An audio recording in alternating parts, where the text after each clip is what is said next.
Evening, folks. Welcome to the View podcast or the Match View. This week, it's a combination of both because it's two things and there's a lot going on this week. So I thought I'd just mash them together and do one.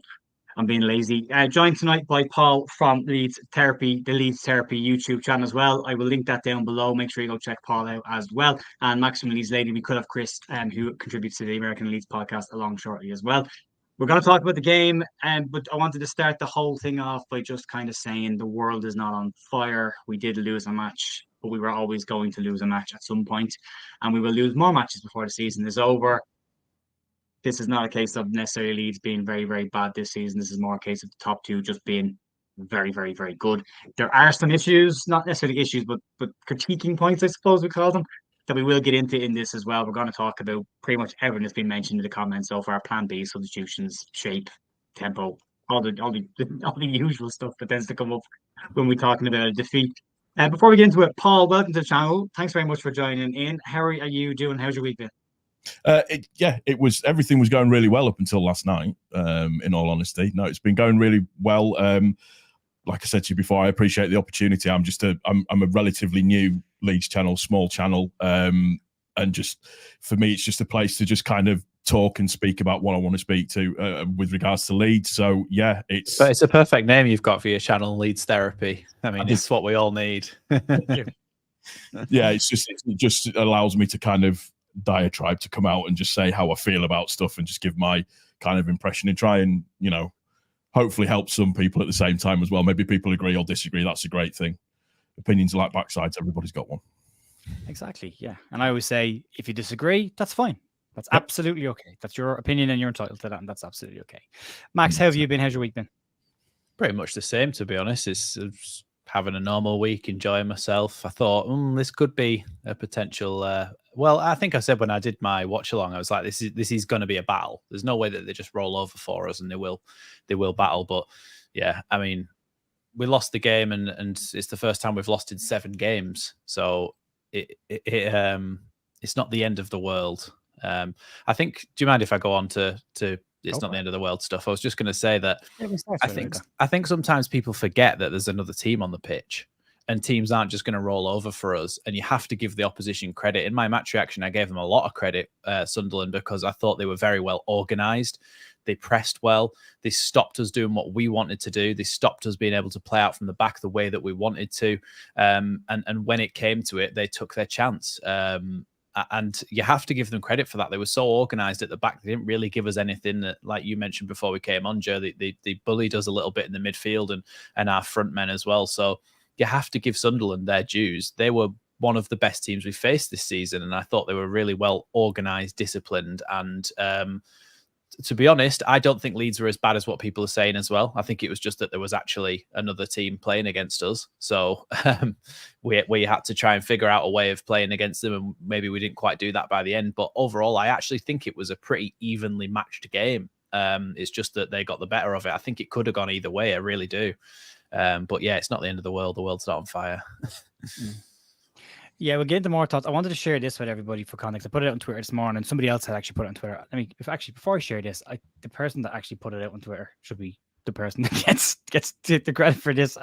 2 secs. It was put out by the 72. We all love the EFL. They put it out this morning, and it's a championship table of this time last season. I'll get rid of that overlay versus now. Last year up to this stage versus this time this year. So if you look at it here, last year's table on the right-hand side, Burnley, 20 games played, 14 goal difference, 38 points. This season, Leeds, 20 games played, 16 goal difference, 41 points. So on a normal season, Leeds will be top of the table, 3 points clear of their nearest rival. It's more a case of what Leicester and Ipswich seem to be doing this season, setting a record pace. The question mark will always be, what can they maintain that for a full season? We have seen Leeds United teams in the past in the top 2 or in the playoffs and absolutely collapse after Christmas. There was the famous League One season where I don't think we won a game for like two or 3 months after Christmas and just dropped way down to mid-table. So it can happen. I know it's probably, to a lot of people, it's clutching at straws, but you've got to take this into consideration as well. Ipswich and Leicester have to play each other twice. They're going to take points off each other. We have to play both of them in Elland Road. So we could take points off them.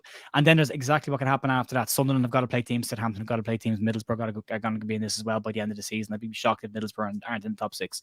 There's a lot of football to be played. There's still, 46-game season? There's still 26 games left. We have to average 2 points a game, which I think we're averaging right now. All the metrics say Leeds are doing everything they need to do to be in the automatic promotion spots. The problem is Ipswich and Leicester have started like firecrackers and are having a phenomenal season so far. So before we get into this, because we are going to break this down, we are going to go into it, we are going to talk about some stuff, and it might come across to some people as negative. And I want to caveat this at the very, very start. We are pointing out the areas that we think have caused the defeats and the bad performances that we have had, and areas that we could improve on if we want to catch them. The big problem for Leeds is whatever Leicester and Ipswich do for the rest of the season, we've got to be continuously better than them because we have a gap to pull back. But I still believe that we will pull that gap back. And it's Ipswich, I think, will be the one that will be the one that gets pulled back in. But we'll wait and see. Paul, what were your thoughts? Paul, first off, what are your thoughts on where we are this season as a top line, and then the game itself, just as an overview?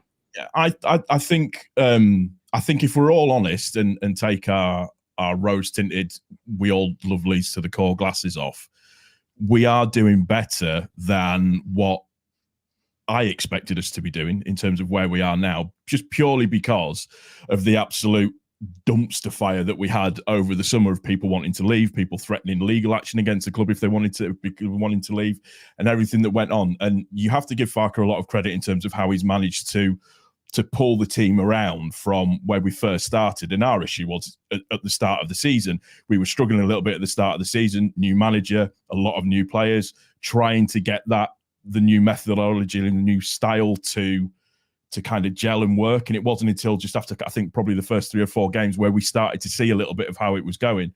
And I think we've done relatively well. I think I agree with what you said, Joe, at the start. Well, just before we actually came on live, it's how we play, and if we don't play at the full speed and the full potential, we can see problems and issues with when we go up against other teams. And sometimes I feel like we don't have a plan B or a plan C. Something, if we see something happening, having that ability for Farker to go, right, we need to turn this round. It's almost like we're sticking to certain things, like we've spoken about it, about people being in the wrong role, number 9 and number 10. There seems to be this like bald-headedness that we're going to stick with that. And that's not complaining completely. It's where we are and what we need to try and do to get people to try and get it to turn round again. But that's my frustration. I'm happy. The game last night was the first time that I've really thought that we were tired, that I thought some of the players looked like they really needed a rest. Ampadu, Camera weren't at their best, and that showed. I think with the mid-block, low block that they were playing last night, it completely isolated Piru, which is another problem that we always have, is that he is absolutely anonymous in games, but if he's scoring goals, it's absolutely fine. And that's nothing against him, because he's a skillful player, he's a great player. And the same with Rutter as well. And you said it, they got bullied last night, and once they started to get bullied, it was almost like they weren't up for that fight. You've got to remember, in the Championship, it's relentless, it's hard. You're going to get lumps kicked out of you. It's not that top flight football where you don't get away with that kind of stuff. You do get away with it in the Championship. Unfortunately, I mean, the standard of refereeing in this country is horrific at the best of times anyways. But the start of the game, 20-25 minutes, they had lumps kicked out of them and nothing. And they got the fight beaten out of them, unfortunately, within that first 25 minutes, and they never ever came back to task again. I think that's a huge part of it. We talked before we came on. I felt first 10 minutes of the game we looked really good. I thought we were getting plenty of ball forward. We were trying to attack at pace, and we even have a max. I think we've talked about this to death at this point. We've talked about it here. We've talked on Joe's show, and it's tempo. This is not style of play. It's not tactics. It's not, vision of your football team. It's just the speed at which you play. It's not players running around either at 100 miles an hour for 90 minutes.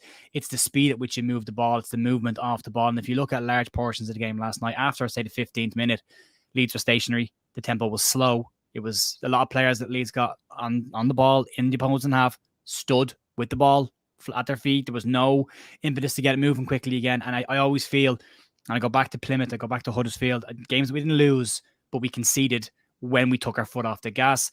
Norwich first half as well. There's examples of this throughout the season, and we mentioned this a couple of weeks ago. Oh, there's Chris. Hello, Chris. We mentioned this a couple of weeks ago. Myself and Max were talking about it over in Joe's show, and we were saying that at that point we were winning. When we were kind of trying to point out, we're raising this as a concern because it seems to be happening earlier and earlier in games. It was 45 minutes, then we took a foot off the gas, then it was 25 against Plymouth, it was 10 yesterday. Now there's two sides to that. One is, did we take our foot off the gas? Or Paul, what you said, probably exactly the point. We had a lot of tired bodies out there, a lot of tired legs. Ethan Ampadu's performance level has been slowly declining over the last 3 or 4 games. His impact and his influence on the game has been declining. And that's, again, not a criticism of him. That is simply a fact that he's played so much football, including international football, in the last couple of months, and is being expected to run that. Then Kamara, I thought, looked tired yesterday. I thought the fullback situation, Archie was fine until he got booked. Then he was great in the second half. He kind of sorted stuff out in the second half, and he was fine. But there was that second half of the first half where it did look a bit ropey over there. Jack Clark had a cracking game. And then you go up to Park and you go, when there's a low block and when we can't break it down, is Joe Pirro effective? And I think last night we saw he wasn't. Jorginho Rutter got man-marked and bullied again. The players, for me, the front four were kicked repeatedly. There was several fouls. There was a lot of cards that should have been given out in the first 20 minutes that weren't given out. And then me and Paul were joking with this before we came on as well.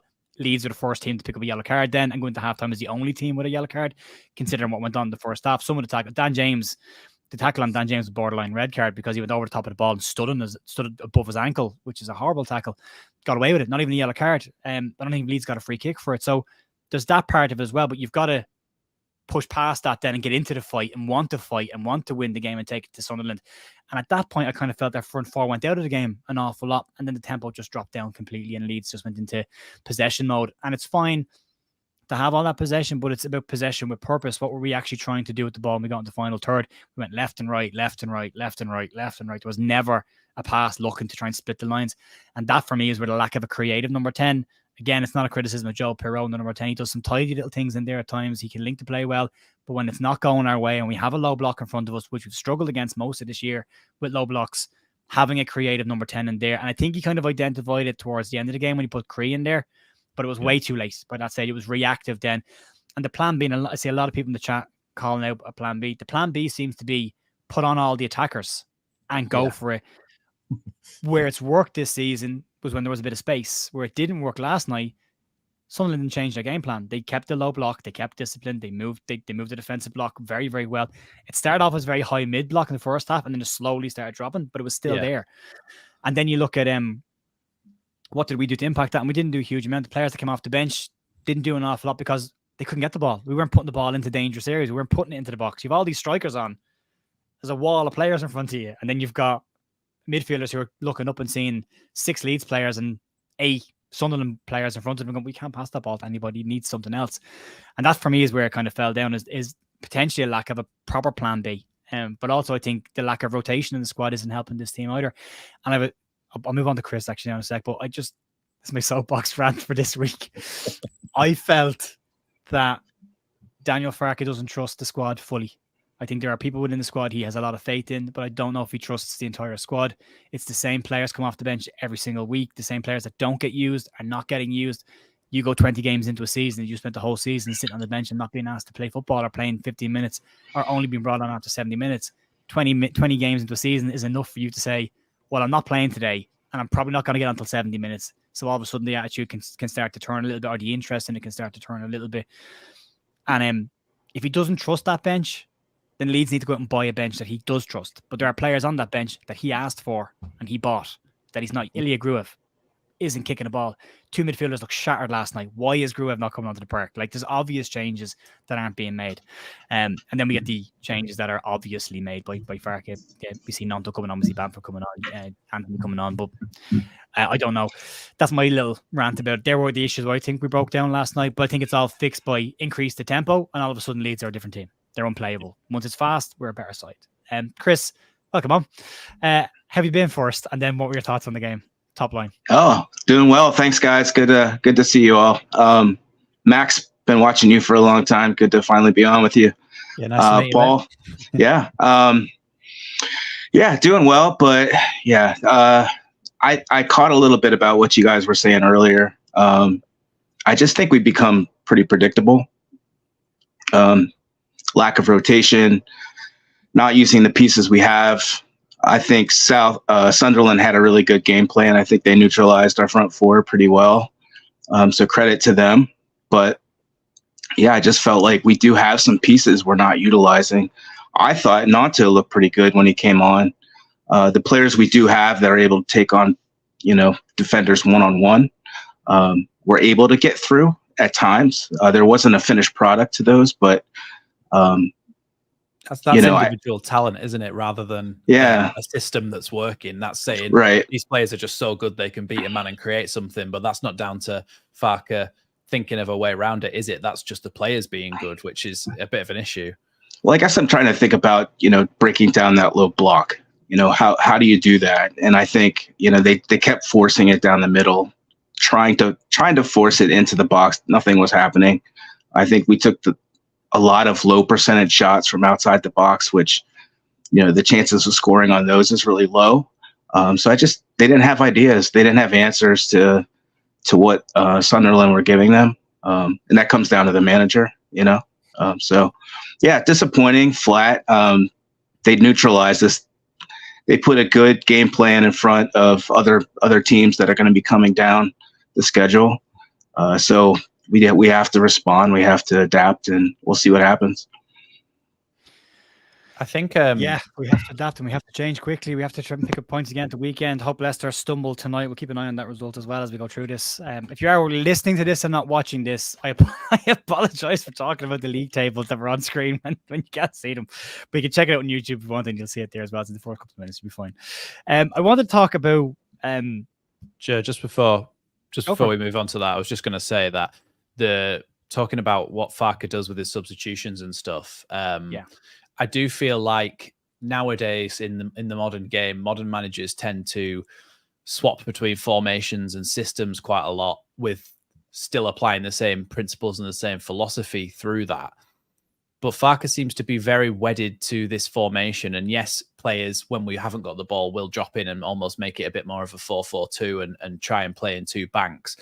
But I do think that certain times, like this game, the 4-2-3-1 wasn't working to create space to score a goal.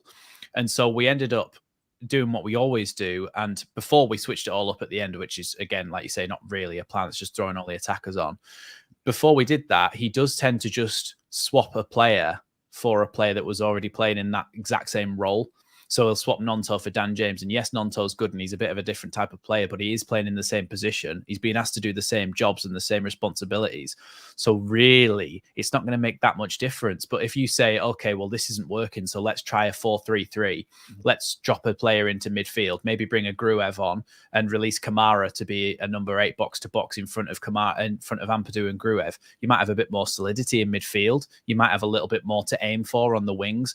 Just little things like that, which is just little tweaks. I feel like that would change the game more than just bringing on these, what do we call them, like scheduled, pre-planned substitutes that come on at a certain time in the game.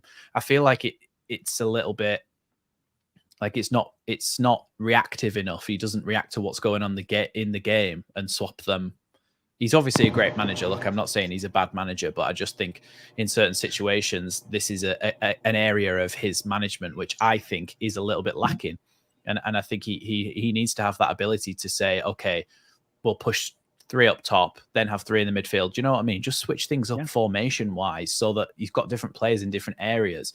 Because that, even just doing that, causes Sunderland to have to readjust then to go, okay, they've got 3 in midfield now. We've only got 2 in central midfield, for example. They have to think about it. The manager has to readjust. And in that time, that might be when you get the chance to score whilst there's a little bit of disarray whilst they're reconvening. And so, yeah, it's kind of about pushing that chess piece forward and saying, what's your next move going to be? But he doesn't really seem to do that. He seems to do these pre-planned substitutes. It's evident with the time with the substitutions always being at 70, 75 minutes. It's just last night, what was quite evident, and this is what Sunderland were doing really, really well, and again, similar to Chris, exactly the same as what Chris said, you have to give them credit for it, is that block that they were working, they were moving in packs, which made it nigh on impossible for our midfield to see that through ball, to see that pass, to be able to just do something a little bit quicker because there was so much in front of them. Had we looked to change the formation slightly, I agree with you, Max, we'd look to do that, just change something up a little bit, maybe move to 3 in defence because they weren't massively attack-minded in the second half. Maybe move to 3 in defence and just give a little bit extra. That would have brought a bit more space for us. But yeah, I agree. It's just that it just seems to be we're wedded to this particular system and we're wedded to substitutions at 70, 75 minutes. Which, and Paul, Paul, like you said, I mean, has there been a match where we have been the first team to put on subs? I can't recall other this. than an injury, I don't think so. So I think you let the other team. Really, definitely not frequent. But I think you allow the other team to dictate the changes to the match, right? When they bring it on, if they're going to make any tactical just tweaks there and there, they come on first, they kind of dictate, and then we're left to respond to that versus us making the changes first. Just to make a real quick point, just on comment. We did spend the first 5 minutes of podcast saying the world is not on fire and Leeds are not a bad team overnight because we lost the game. And we did also show the league table from the start of the season, which showed Leeds in a very positive position versus last year's table. And we did say that we would be talking about the areas of the game that we could improve and we could make better. This is not a doom and gloom podcast. We did caveat this is the very, very start of this. So if you want to get that information, you can go back and check the start of the podcast out. But we are not panicking in the slightest. We are talking about the areas of the game that broke down last night. That's all. Just to clarify, in case you missed the start of it. Let's talk about the low block, Paul. You've touched on it a little bit. It's not the first time. No, it isn't. It's happened. What do we do here? Like, this is a repetitive thing where it's a low block and we can't get through. Well, what happens is, and this the issue for me is this then brings into question the situation with Rutter and Pirro, is that you need that creative midfielder in there, that Pablo-esque type of player that knows how to unlock that type of defense, that knows how to move that around. We have players within our squad that have the ability, I think, and you've touched on it, Jer, to play in that role and do a bit of a better job. So somebody like a Nonto, somebody like a Cree that could potentially move into that role to try and help us combat that kind of low block that's going on, and just move.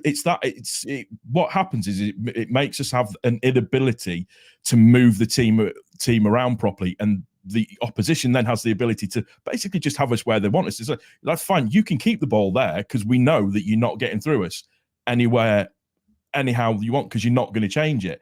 We just, that little bit of more creativity, maybe overload the midfield a little bit more. If that's how they're playing, it's just, we can all see it. It's just, how do we, apart from putting a big sign in front of Farker halfway through the game to try and get him to change it up a little bit, that's for me, we just need to get that change going on. I think it's a creativity piece. If you look at the passing last night, and again, to point out, when we play fast, we break teams down because they have to move quicker. That block doesn't get a chance to just shuffle across slowly and shuffle back across. It has to move rapidly, and it just means if one person switches off for a split second, a gap appears, and then you see the kind of runs that Cree makes really, really well. He just nips in behind somebody and he's in. But when it's slow, it's very easy to defend against. A slow build-up means you can slowly move across, and if someone's out of position, you can give them a yell, and you can still get back in and cover in time. It's just that tempo. And I keep saying it, I see two sides when I see Leeds. Similar to last season. Last season, I thought we were a very good attacking side, but a brutal defensive side, and that was the two sides of last year. This year, it's a case of there's two sides of Jekyll and Hyde to Leeds. When we play fast, we're very, very, very, very, very good.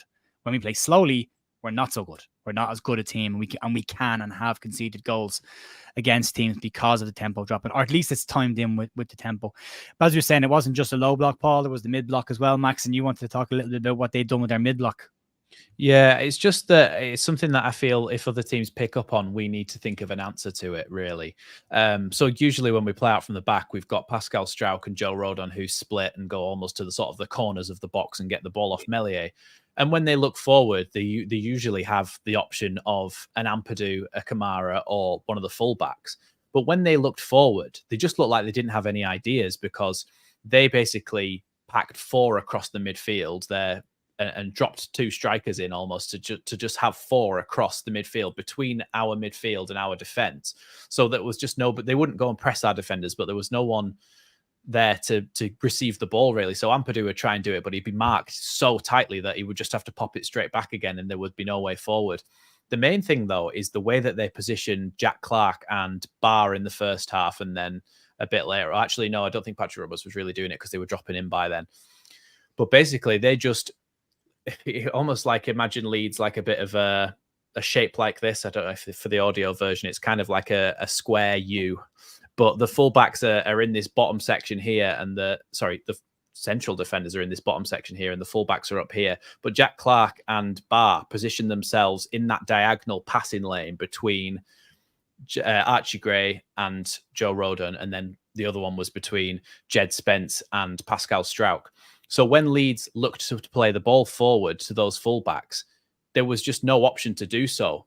So they were just marking off that lane. So then Leeds are looking, where do I even pass it? A lot of the times we sent it forward long.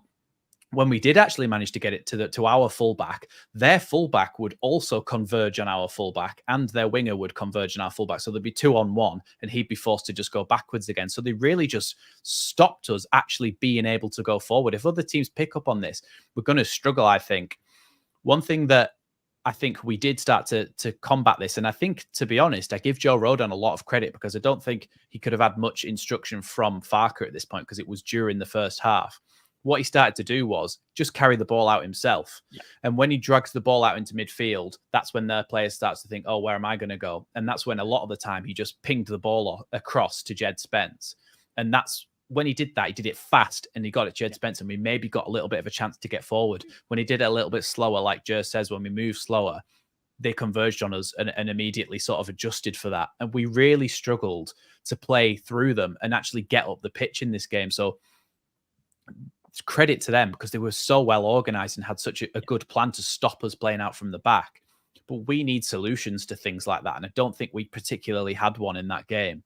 But like I say, doing something like dropping an extra midfielder in, it just gives them something extra to think about, because then they think, oh, well, maybe we've got to drop an extra man in midfield. Then maybe the ball over the top is on a little bit more because there's less defenders back. But just doing something to tweak it just forces the opposition's hand to change what they've already got planned out.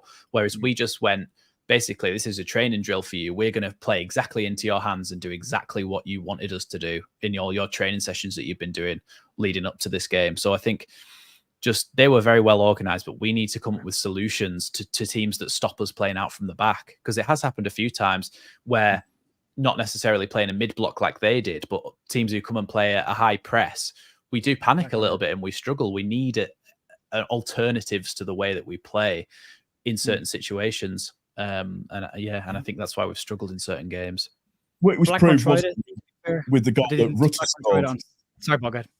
Sorry, it was proved with the goal that Rutter scored, where Ampadu played the ball, didn't even pay attention, just played the ball long over to him, one touch, straight round, goal, done, got, and it completely beat that block. And yeah, that's the little bit of ingenuity sometimes that's missing. Sorry, Jay. That's what it's a good point. It's a really good point, and that's what gets, if you're like, I'm in dressing rooms with managers and coaches, and I can tell you they'll all say the same thing when it comes to a low block. If a team is playing a low block or a mid block, bypass the block. That's it. Bypass it. I think Ampadu. Well, that's sorry. But Max was saying about Rodon was probably what he was trying to do is like, you bring them across to one side, you keep the ball there for a period of time, you try and suck the opposition across to one side, and you leave somebody high and wide on the far side. And then what you do is you get the ball and you big switch across the park and you try and get in where the space is. But again, has to be done quickly, and Leeds just weren't doing things quickly last night. Everything was 2, 3, 4 touches. Decision making wasn't great at times either. So that has to be done rapidly. But what I will say is we can do it because we have done it this season. And when we've done it, we've been brilliant. Like, we've been really, really good. We have enough top quality players in that team that when they're all on song, tactics probably don't matter that much. You know, there's a good enough talent in that team to win a game, and there's a good enough defenders there to keep a clean sheet. When it falls down is when like Sunderland, and again, massive credit to Sunderland, they were very, very well organised. I think they tried to do what Blackburn. They did what Blackburn tried to do on Saturday, which was, you know, press high and then drop a low block, and it didn't work for Blackburn, but it succeeded with slightly better players and slightly braver players. I think Sunderland as well. They've got a very young, brave team. They're the youngest team in the Championship, aren't they? Yeah, I think we're second. Yeah, but you get that, that's just pure bravery. And you've got a manager who's, he wants that job on a permanent basis, so he's telling his team to go for it. But Leeds have got to find a way of breaking down low blocks and mid blocks. They've got to find a better way of doing it. Chris, have you got any insights to what we can do, or is it as simple as buy? Well, I was gonna comment on Paul's point about with the pass that Ampadu had to Jorginho was beautiful, and I thought he tried it again yesterday, and it looked like he tried to hit it with the outside of his foot. It just went right to them, turned the ball over. So I didn't see him try it again after that. One of those nights, right? But I think Archie Gray just got neutralized by just the threat of Jack Clark. He wasn't able to really take any risks getting forward. And I don't know, Max, to your point, if that kind of stunted our ability to get out to him on the right side. It looked like there just wasn't anything really open on his end. Because there is space behind, but I don't think he wanted to risk getting too far away from Jack Clark, especially after he was on a yellow card. That was exactly, well, wasn't it? Because even psychologically, when you've got a game plan, if you've got a yellow card and you're up against a really tricky winger like Jack Clark, from that moment on, no matter how psychologically strong you think you are, you're still going to be thinking, can't dive in, and that's going to hamper your ability to make good decisions in those situations, isn't it? And I think, like you say, that's the sort of thing that makes Archie go, oh, hold on, think twice about this. I'll come back a little bit. And yeah, exactly like what the comments are saying. He was restricted by that yellow. So yeah, I agree the way with Jack you. Clark It wasn't plays, effective. So the way Jack Clark plays, I think Archie tries to read what he's doing when he gets the yellow card. He slows down, speeds up, slows down, speeds up. And it's this constant kind of jittery kind of run where, and if you look at Archie, he's like, he speeds up, Archie stops, and he slows down. Then the second time he does it, and then the third time Archie goes for it, thinking he's going to do it again and puts the ball around him. But it should also be pointed out, Jack Clark's having an incredible season. And if we saw Chris Somerville or Rutter do this to a fullback, we'd be waxing lyrical about how good they are and not talking about the fullback at all. Jack Clark is a very, very good player. We saw at Leeds, he had a couple of bad years, but he's really found himself at Sunderland, is having an incredible season. So Archie's going to have games like that. But again, and this is the topic that I really want to get on to talk about, and that's the square pegs and round holes. It's a conversation that we keep coming back to. And I want to start off with Paul on this. We have a central midfielder playing right back. We have a right back playing left back. We have a number 9 playing in number 10 and a number 10 playing in number 9. We don't have a budget issue. We have money. It's been said there's money to spend if we need players. Outside of just swap the two, but fix the front two, but you won't do that. We're still in this position, Paul? Is it as simple as let's just get players in their right positions and go for it? Or is Daniel Farker right to try and persevere with putting what he believes are slightly better players for his system in positions where they're out of position, essentially? It works with Byram. We got lucky with that one, I have to say, but that's now come back to bite us in the backside because Byram's now injured and he's going to be out for 3 weeks, which is that causes all sorts of problems because obviously Firpo is injured again, but you clearly can see that he doesn't trust Firpo. For me, Archie, just as the comment says there, he's doing an incredible job at right back, but he isn't a right back. You only need to look at the goal in the last game which Archie set up, with the 1-2 with him and Rutter and straight outside of the ball through to Cree. And that was coming central midfield way. That's what he's good at. That's what he does really, really well. We've gotten lucky that he can play that position so well. And again, we've touched on it previously, but when you look at the number 9 and the number 10 role, all of Rutter's good stuff that he's done has happened when he's come from a deeper role. Has happened from the goal chances that he set up. All of those bits is done when it's happened from that deeper role that he's come from. And if we had him in the number 9 role, it's just, would that work a little bit better? Like I said before, he is statistically, he has the best, shots on target ratio of anybody in the league last season, I think it was. But he's being hampered because he's playing that number 10 role. Yep. And he's not a number 10. So generally speaking, he goes missing in games. And then you come back to the mid-block, low block. That then puts him completely out of the question when it's played that way because he's not what we need from that creative side of things. Would it be better to turn those two around? Even just in certain games, because when you're playing against a team who plays a high line against you, then it could be actually a good idea to play it the way that Farke has been playing it, because Peru can arrive late in the box on those counterattacks and finish things off. But like you say, when we're playing against a low block and you're maybe only going to get 1 or 2 chances, you just put your striker on the last man. And if anybody's going to do anything, it's going to be him in those games. And like you say, because you're against a low block, you need somebody like Jorginho in the number 10 who can create something and open up that little bit of space for the striker to go and score. I get why Farke wants to play this way against teams who are going to play a little bit of a higher line against us. It actually makes sense, and it has worked up to a point. But in games like you say, this one where we're playing against a low block, you need your striker on the last man, because they just need to be on any scraps that drop in the box. And really, that's not where Peru has been in these games. Well, he was anonymous, wasn't he, for most of the game last night? And then when that switch was made towards the end of the game, where he was put in that role, what happens? He gets a shot on target pretty much instantly. Yeah. Cleared off the line as well, wasn't it? Yeah, if it wasn't for the fact that people were on the line. And that's the bit that I find frustrating. I mean, Rutter he takes the mickey out of midfielders, defenders on a regular basis. He has the skill. I mean, he runs like Bambi, but he's got strength like, I don't know, like the Incredible Hulk. It's ridiculous. He should try him in that role. At least just see what could happen, what could go on. It's the lack of trying it is what bugged me, because as has been said in the chat, everyone is saying it. Everyone is saying it, which means everyone sees it, but Daniel Farke doesn't want to do it. And to his points, he said when he gave us the long, detailed answer about Pirro that we shouldn't be dancing on tables when Pirro scores and saying it's the best position, and we shouldn't be criticizing him for when he doesn't score. But there should be a balance to it, and I get that, and I see the point. But the unfortunate thing is going to be when they're playing against a low block in this kind of game, and when the tempo was quite slow, Jorginho Rutter ends up getting man-marked in the 9 and staying in there. He doesn't tend to drop out. And then Pirro kind of gets lost in the mix in the middle and doesn't really do a huge amount. And even the games where Pirro has scored, outside of a couple of games, and I said at the start, he can be very neat and tidy at times when he does pass the ball around.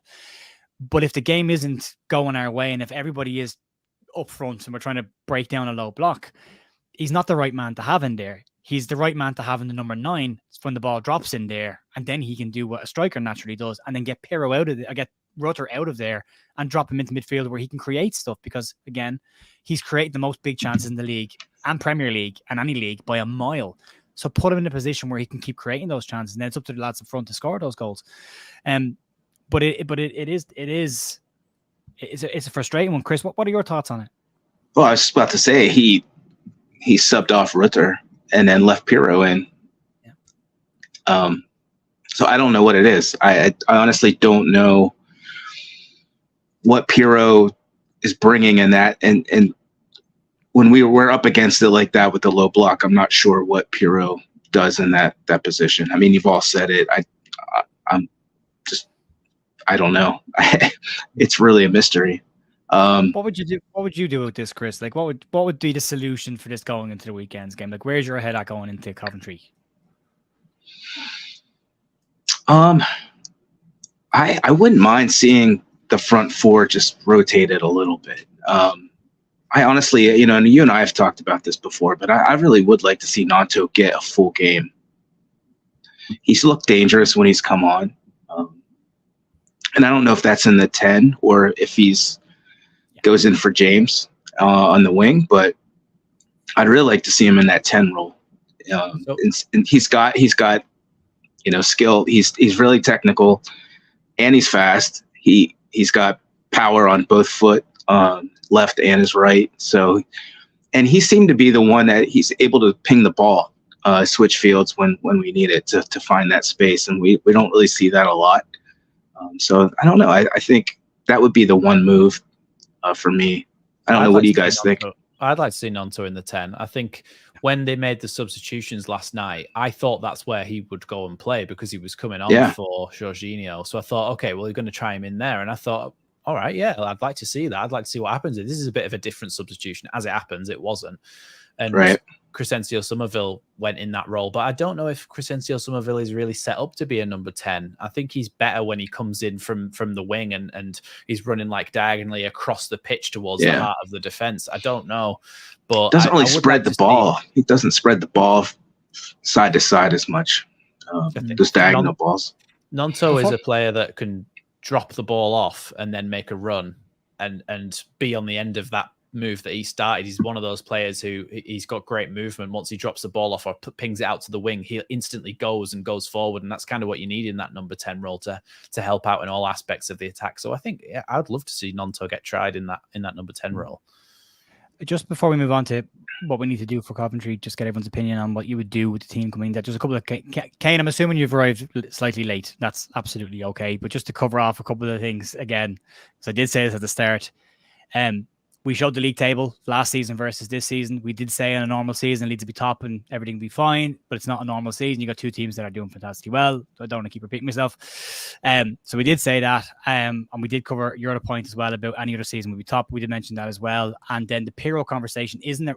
We're not saying drop Pirro and we're not saying drop Rutter. We're saying swap them, where Pirro can get more goals, because that's the job of a number 9, where the job of a number 10 is to be a creative force and create chances for players like Pablo did for years, like the best number 10s in the world do. We don't have that creative force. What we're saying is it's fine as long as Pirro scores. But when he doesn't score, then what happens? The thing is, Rutter's not scoring. This is a conversation about how an already very good team could be improved. And that's all we're doing. We're talking about how a good team who's playing really well and has... Obviously, we were unbeaten in our last 7 before this game, but there's always room for improvement. There's room for improvement with Man City. There's room for improvement with every single team in the world. And so we're just talking about what we think gets us that extra little bit of oomph that gets us over the line in games like against Sunderland and Stoke. For exactly like these kind of games where it gets a bit sticky, where all of a sudden and don't forget this. And I try and say this to players as well. If you're looking at this from a footballing perspective, if you put 6 attackers on up front and you have the ball in midfield, they're going to line up across the 18-yard line, along with 5 defenders and 2 midfielders in front of them. So if you're a midfielder looking up, all you see is a wall of players and no space. So what do you do with the ball? You turn around, you go back to your goalkeeper and try and start again. That's what happened last night. So pushing everyone up on the last man and bringing on loads of strikers, as much as this sounds like it should get you goals, sometimes it actually reduces the amount of space that's there and can do the opposite. Sometimes you need to bring on players who can create more or who can drop in a bit deeper and get the ball. So when you've got a low block, it's not about pushing more players in around the goal. It's about taking them out of there and trying to create space to bring the opposition off their 18-yard line to come out to you to make space to win mine. So if you are going to do that, though, you need to... That's the tactic where you put everybody in the 18-yard line and you've got 4 strikers. We had 6 attackers on. So if you're going to do that, you have to play route 1 if you're doing that, because you have to put balls into the box, and we don't do it. We have all these players on up front, all these strikers, and we just play around with it on the halfway line with Rodon and Strout going, oh, who have I got to pass to? If you're going to play like that and you're going to put them all up top, you have to hit balls into the box and hope that something drops. You're hoping for that chaos factor at the end of a game, really, aren't you, for something to drop? That's how they got their goals. Yeah. And so many times we didn't have... we had the opportunity to just throw the ball forward when we've got that many players in attack, but we didn't do it. So then what's the point? It's better to make sure that our players are rotating, and you've got all those strikers on. So if they all cross paths and they go in different directions and they open up space and they basically, pass and move, and they drag those players with them. Someone's thinking, oh, Bamford's gone that way. And by the time he's looked and thought whether he should go there, then maybe Somerville's run through the gap that Bamford vacated. Whereas we're all kind of just like backing into the players, waiting for a ball to come forward and not really offering much of an option. So he kind of needs to make his mind up, Farker, on how that is going to work if we do put all those players on, because we're kind of doing half of both. Yeah. It's not even about permanently switching Rutter and Pirro over. For me, it's not about. It's the ability to change it up and to go right, switch it for a second, because, like I said before, we've seen what Rutter can do. He has that bravery to take on a player, to take on 2 or 3 players, to do a little spin and a little turn and a move, and suddenly 3 or 4 players are out of the equation, and the whole pitch is then opened up to be able to play a ball through, to be able to do that, to put the ball through to, to the various people to then hopefully go and score a goal. It just seems that slight inability to make those switches, and it cost us last night. Yeah. At this point as well, people think criticism means you think everything is poor. What we've actually tried to do this year is the opposite. When we have one game, we tried to point out the areas of the team that can actually get better and that aren't perfect, and that they're the ones you should be keeping an eye on, because they're the ones that come back to haunt you. And that's what happened yesterday with this one. But then when we do lose a game, that's not the end of the world. Nothing's on fire. We can still get promoted. Playoffs are automatically. There's still 26 games left. There's so much time left. But it is important to kind of look at the game with an objective mind and say, well, just because we're Leeds, it's not always great and it's not always awful. There is bits in the middle, and you've got to be able to dip into both of them as well. We've got a massive game now coming in on Saturday, because I thought 7 points from these 3 games would have been a good return. We're now looking, we need to get 6 minimum from this, so we need a performance against Coventry, which won't be straightforward either. Paul, start with you. We work around the house. What would you do coming into this game on the weekend? Would you change the team fresh? So we did look a bit leggy last night. We've talked about that. There were a lot of tired players. I would probably, if it was me, what I would do instantly, I'd switch Rutter and Pro around straight away. I'd have Nonto on in place of probably James as a start. Just to freshen up the attacking lineup a little bit. I think Nonto would give us a little bit more potentially in terms of that moving people around.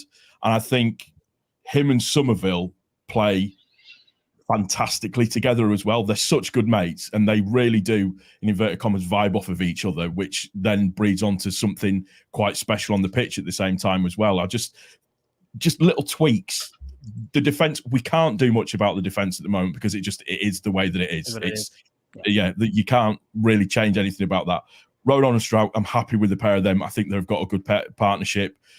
You've just got to be mindful of players looking leggy, and I think we need to pay attention to Ampadu. We need to pay attention to Kamara as well. I think that potentially might need looking at for Saturday's game. Yeah. Gruev. Max, what about you? Gruev, yeah. It's the obvious one, isn't it? At this stage, he's international after all. But Max, what are your thoughts? What would you do differently coming, or would you do anything differently coming into Coventry? Can't hear you, mate.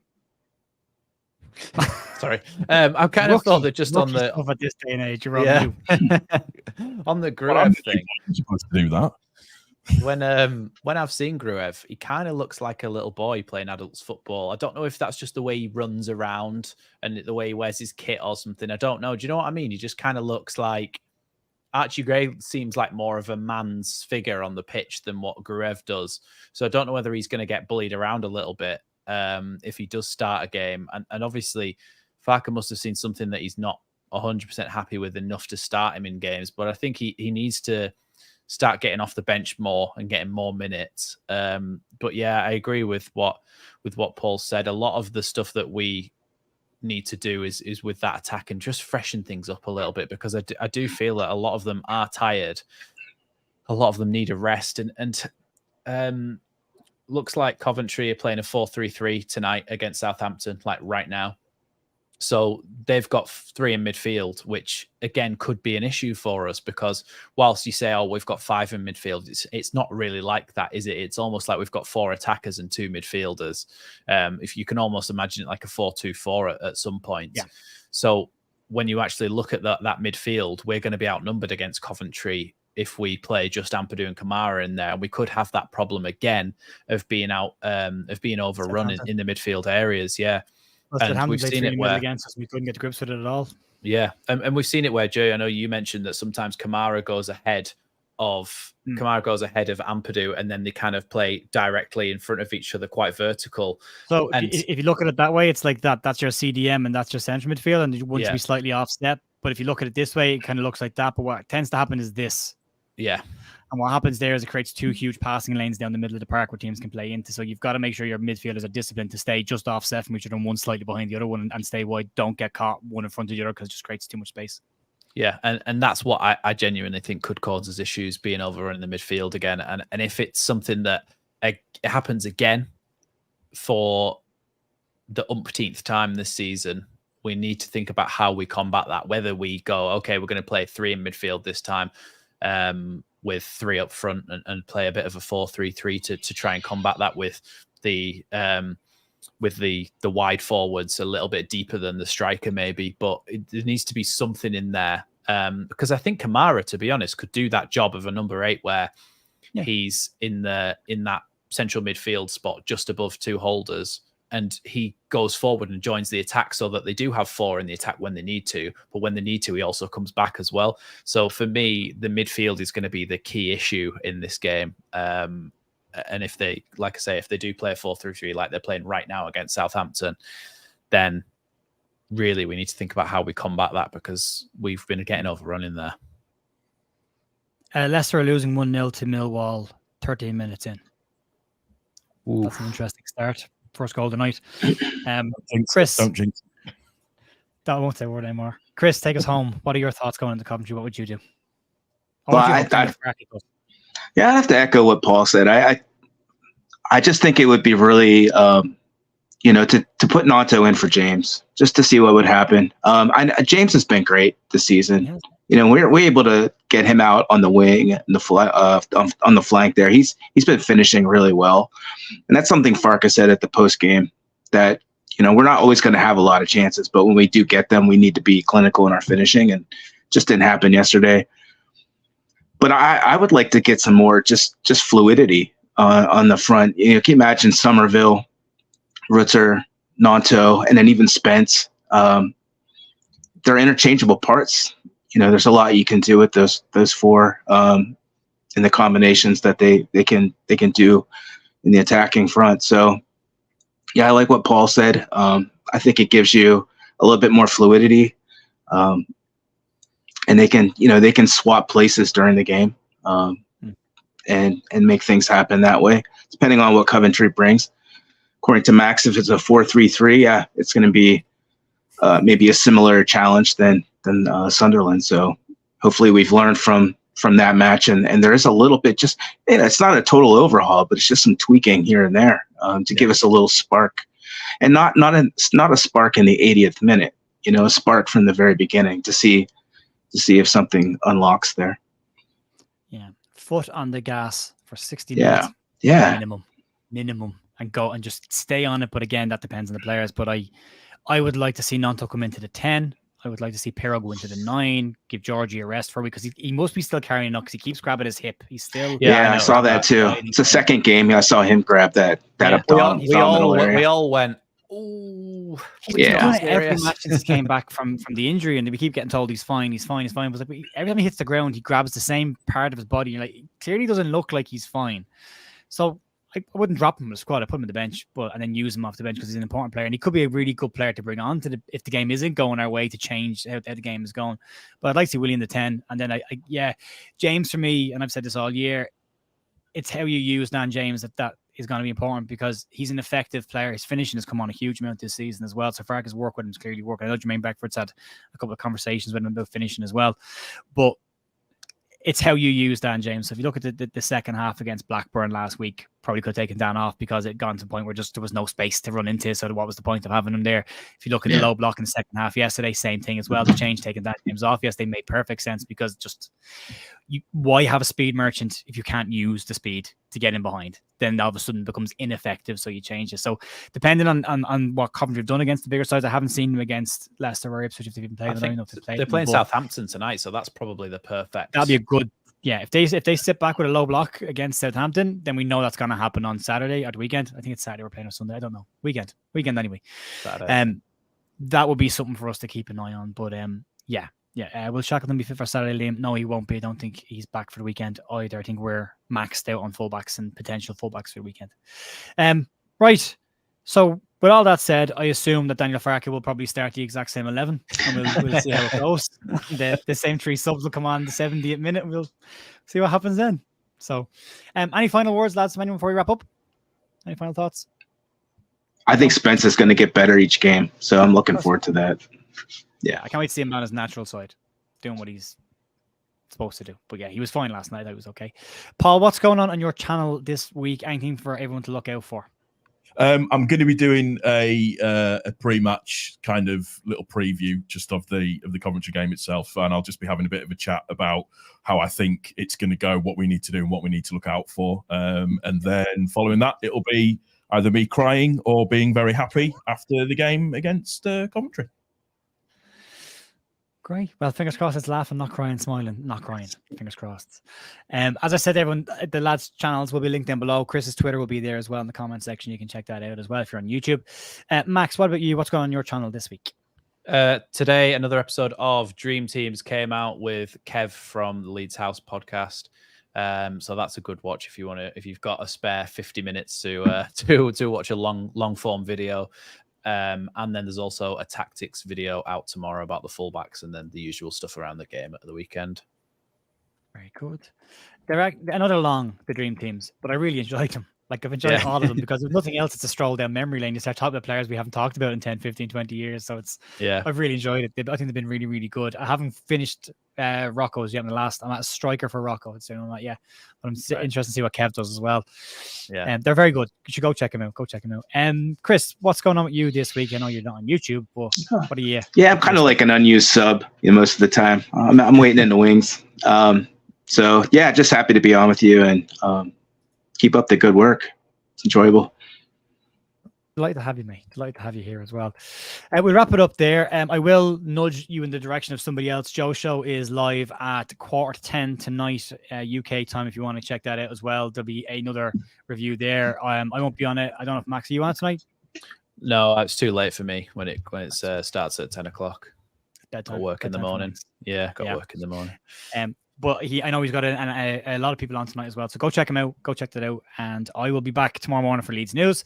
And I'll talk to you then. Thanks massively for everyone who's watched tonight and got involved. Really, really appreciate it. And a massive thanks to Paul for jumping on his debut on the channel as well. So please go check him out. Very worthwhile doing. I'll talk to you tomorrow morning. Have a great evening. See you then. Bye.